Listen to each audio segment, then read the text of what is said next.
Well, good morning and welcome back to another day of Bible study as we are working through Brave Conversation. So glad that you are here with us for another day. And we are this week walking through the topic of mental illness, such a hugely important conversation. And I'm glad that you are here with us for the journey today. We find ourselves in Daniel chapter 4. All of this made possible by the generosity of those who are a partner with Christ Table. You can find out more about us. Would even love for you to sign up for the email list at www.christtable.today. And you can also join us on the journey of this Bible study. You can download the entire reading plan, all of the topics that we are bravely and courageously focusing on, simply by visiting go.christtable.today/brave. Now, one other thing that I want to tell you about, I've got the book right here. We are walking through this book by Elizabeth Hagen called Brave Church, and it is the foundation for our Bible study, talking through topics such as mental illness, racism, domestic violence. We're talking through infertility and miscarriage, talking through sexual identity, and we're looking into the Bible for answers, but we're also looking into the lives and experiences of each other for answers as well. Would love to have you tonight be a part of the conversation on mental illness. Now, it'd be great if you download this book and read chapter 3, but you don't necessarily have to download and read chapter 3 in order to join us. We'd love for you to join us anyway and share your experiences.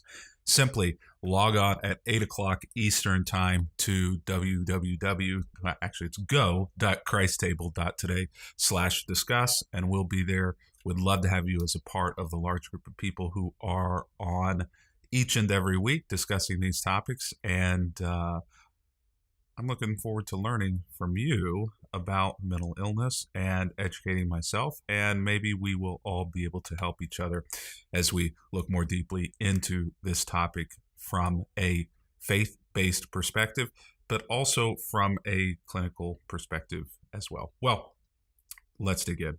There are many examples in Scripture of mental illness, and it is frankly a little disappointing that mental illness is not a topic that is more commonly discussed within religious circles. Now, I understand why. Many pastors, myself included, are not experts on mental illness. And so it can be a little daunting to open up conversation on topics about which we are not an expert on. But I believe that it is important for us to do so anyway, because so many people face questions surrounding mental illness. For instance, statistically, 1 in 5 of us will experience a temporary mental illness of some sort, depression, anxiety, or something else within the space of any given year, which means that, and this stat blew me away, that over a lifetime, more than half of us will experience for a period of time something that is essentially a mental illness. And so it's something that touches every single one of our lives, either because we experience it or because somebody that we know and love and care about experience it. That's why it's so important that the church bring a faith-based perspective to this and open up the conversation, which is what we're doing this week. As far as chronic mental illnesses, there are many who do suffer with chronic mental illness, and the church should not abandon those people. Most of those who discover that they have a chronic mental illness discover it very early in life, during adolescence. Over half know before the age of 14. Over 75% of chronic mental illnesses are determined by the age of 24. And so it is prevalent. Now, where we end up today in Daniel chapter 4 is in a very unusual case of mental illness. And so as we jump into Daniel chapter 4, what we have here is we have Daniel, who is serving in a kingdom of great excess. It might be like living in a modern day Las Vegas or London or Dubai, all wrapped up into one. So we're at the center of the Babylonian Empire, and one of the great kings, if not the greatest king of the Babylonian Empire, King Nebuchadnezzar. King Nebuchadnezzar has had a wild and crazy dream and wants it to be interpreted. And Daniel is the dream interpreter. And so Daniel comes and interprets the king's dream. And the interpretation that he gives is not going to be a well-received interpretation. It's not one of greater prosperity. It's not one of greater money or land. It is a dream that is going to, if it comes true, bring the king, King Nebuchadnezzar, to his knees. When Daniel hears the dream, in fact, the text tells us just before this, and we're not going to do the whole reading today as a part of this study, but I want to encourage you to do the entirety of the reading on your own. So we're going to jump into the middle, and then we're going to jump out before the end, and I want you to read the end on your own because it's amazing. But Daniel comes, and when he hears the dream, he actually sits on it for an hour before giving the interpretation of it, which tells how serious the interpretation of this dream is, because Daniel is he's not itching to explain this one. So here we go, verse 24. Daniel says, "This is what the dream means, Your Majesty, and what the Most High, meaning God, has declared will happen to my lord the king. You will be driven from human society. You will live in the fields with wild animals. You will eat grass like a cow, and you will be drenched with the dew of heaven. 7 periods of time will pass by while you live this way until you learn that the Most High rules over the kingdoms of the world and gives them to anyone he chooses," thus implying you do not. "But the stump and the roots of the tree were left in the ground. This means that you will receive your kingdom back again when you have learned that heaven rules." This sounds like a farce. It sounds crazy. And I think Daniel knows this. So he continues, "King Nebuchadnezzar, please accept my advice. Stop sinning. Do what is right. Break from your wicked past and be merciful to the poor. Perhaps then you will continue to prosper." So apparently there is a lot of water under the bridge with this guy, King Nebuchadnezzar. He has built a great empire. He's built a great kingdom on the back of a reputation for being a tyrant, for treating people badly, and for, in Daniel's word, sinning.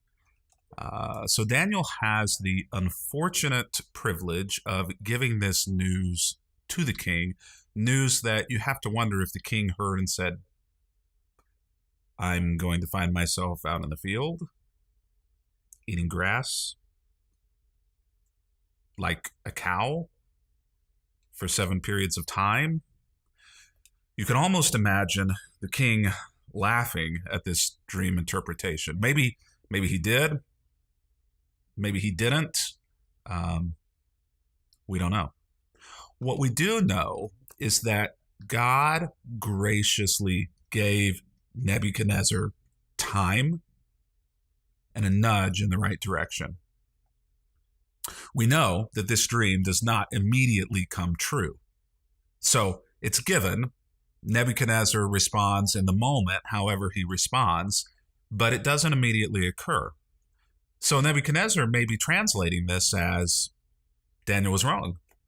This dream isn't going to come true. God cannot control me. I am the controller of my own destiny. And day turns into week, and week turns into month, and a month actually the months actually turn into year. And nothing happens throughout this entire year to Nebuchadnezzar. God's giving him time. God's giving him space. He's already told him what's going to happen if he doesn't change. But now he's giving him the time in order to change. And he gave him the nudge. Daniel even said to him, my advice is that you do this, this, and this. And maybe none of these things will come true. But the text goes on to say immediately that all of these things did happen to King Nebuchadnezzar.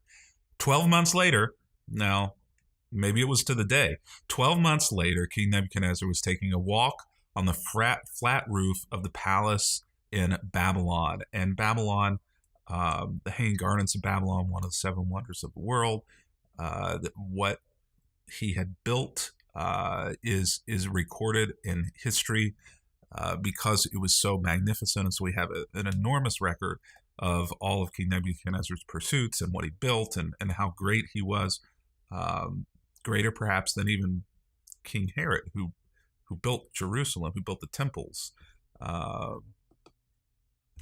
But as he looked out across the city, he said, "Look at this great city of Babylon. By my own power, I have built this beautiful city as my royal residence to display my majestic splendor." For anyone who is religious or spiritual at their core, that line, "by my own mighty power," should ring different, should hit differently. But I think for anyone, whether or not you have a religious center to yourself or not, should recognize here what's going on. And there is a lot of pride. You know, Daniel referenced that King Nebuchadnezzar needed to pay attention to the poor. Nebuchadnezzar wasn't out there building those own things with his own hands. He wasn't in the pits, making the bricks, firing them, carting them off to the building site, hoisting them up with brute strength. He wasn't doing any of that. He was relying on an incredible workforce, likely an incredible slave force, in order to do those things. But he's taking credit for all of those things. By my own mighty power, I have done this. I have built this to display my majestic splendor. I, me, my, mine. For any of us, whether we are a king in ancient times or a peasant in present times, this is a destructive mentality to have. I might even say it's an illness. It's an illness of the mind to take full credit for things that are not yours, and to allow yourself to believe that you are great, that you are more important, that you are greater than, and others are lesser than. This is perhaps Nebuchadnezzar's chief sin, his chief offense. Because while these words, verse 31 says, are still in his mouth, a voice calls down from heaven. Maybe God, maybe the pre-incarnate Christ, maybe an angel. "O King Nebuchadnezzar, this message is for you. You are no longer ruler of this kingdom. You will be driven from human society. You will live in the fields with the wild animals, and you will eat grass like a cow. 7 periods of time will pass while you live this way, until you learn that the Most High rules over the kingdoms of the world and gives them to anyone he chooses. And that same hour, the judgment was fulfilled that was promised a year ago, in which God gave time. And Nebuchadnezzar was driven from human society. He ate grass like a cow. He was drenched with the dew of heaven." Now, this is not recorded in most of the annals of Babylon that we have found, and understandably so. What king or royal recorder in their right mind would record the mental illness of the ruler whenever we know that all of those recordings of that time period of Nebuchadnezzar were written to be political propaganda, to extol his greatness? But, and this is fascinating, for a long time, scholars, even many biblical scholars, said this probably isn't true. We can't find record of it anywhere. And we have a ton of records that are non-biblical from that time period. But not too distant, recent past, they've discovered things that seem to indicate that this story is actually true. Some pieces, some fragments, some lines. It's a fascinating journey of trying to figure out, did this happen or didn't this happen? It sounds crazy. It really does. Like, have you ever seen anybody suffer from this mental illness? It seems extremely far-fetched, but the truth of the matter is, It's a real thing. Boanthropy, a psychological disorder in which the sufferer believes that he or she is a cow. Bo, B-O, coming from the word bovine, so cow, or ox, someone who believes that they are a cow or an ox. It is extremely rare. In fact, it is one of, if not the most rarely occurring mental disorders.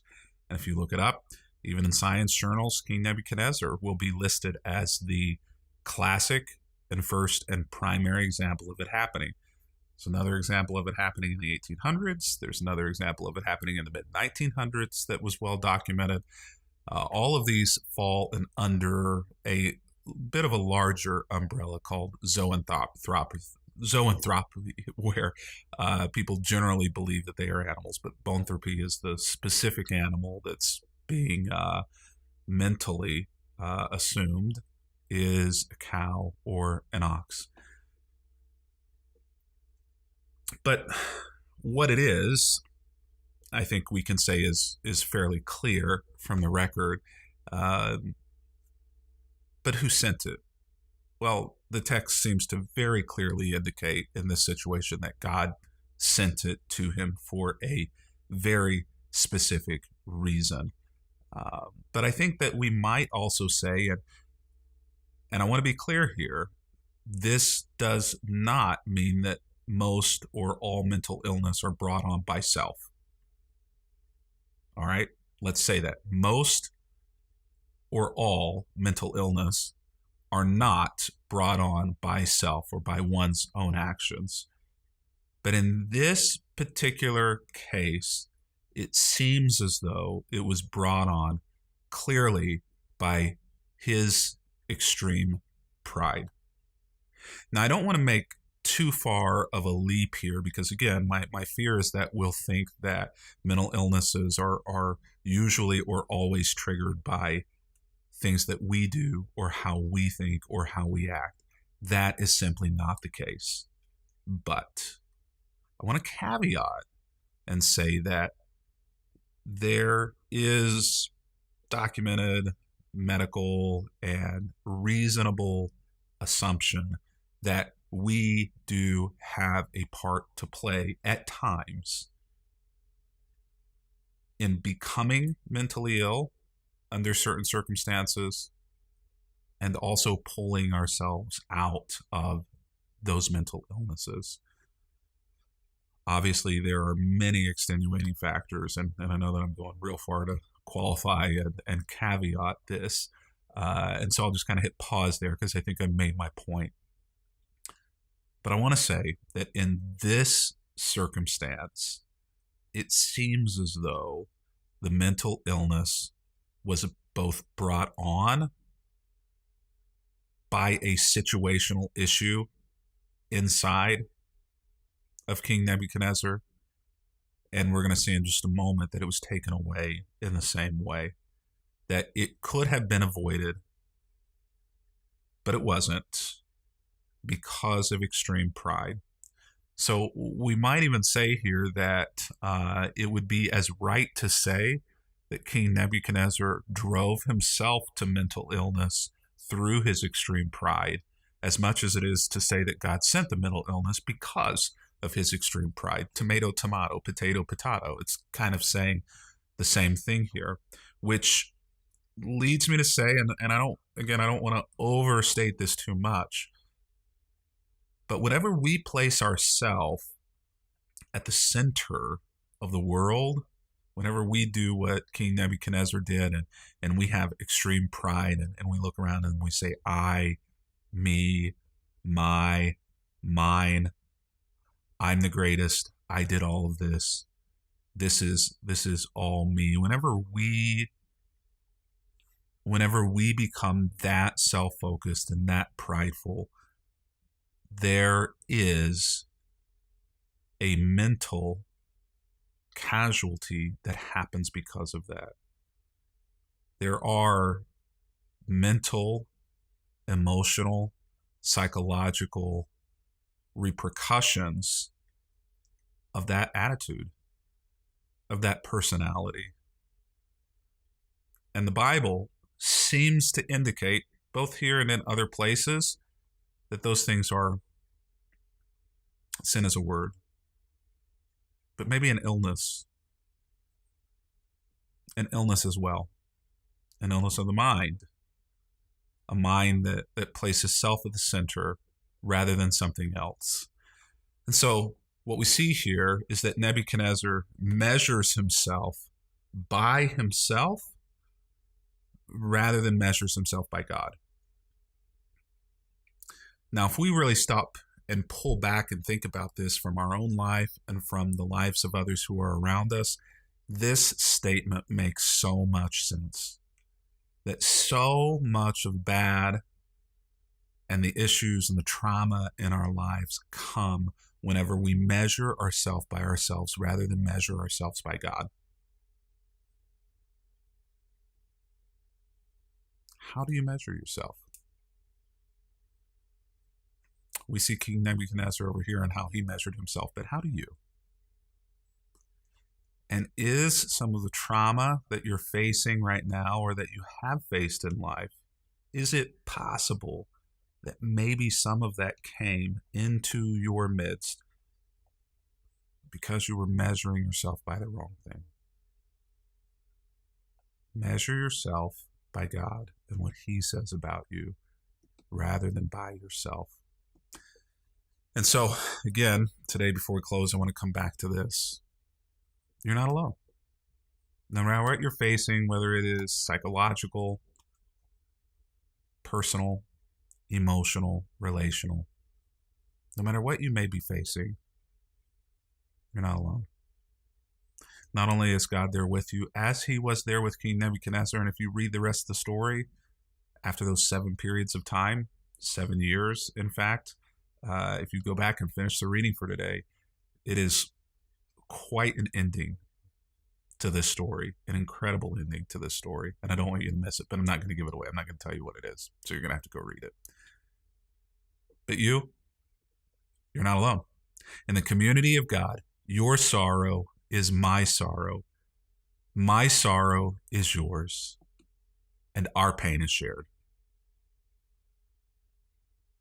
Well, it's been good to be with you today. Looking forward to being back with you tomorrow for our final Bible study of the week on mental illness. And I want to remind you, head on over to www.christtable.today. Check us out. Make sure to sign up for the email list there. In fact, I have one to send out here in just a little bit. So get on the list and you'll get today's email.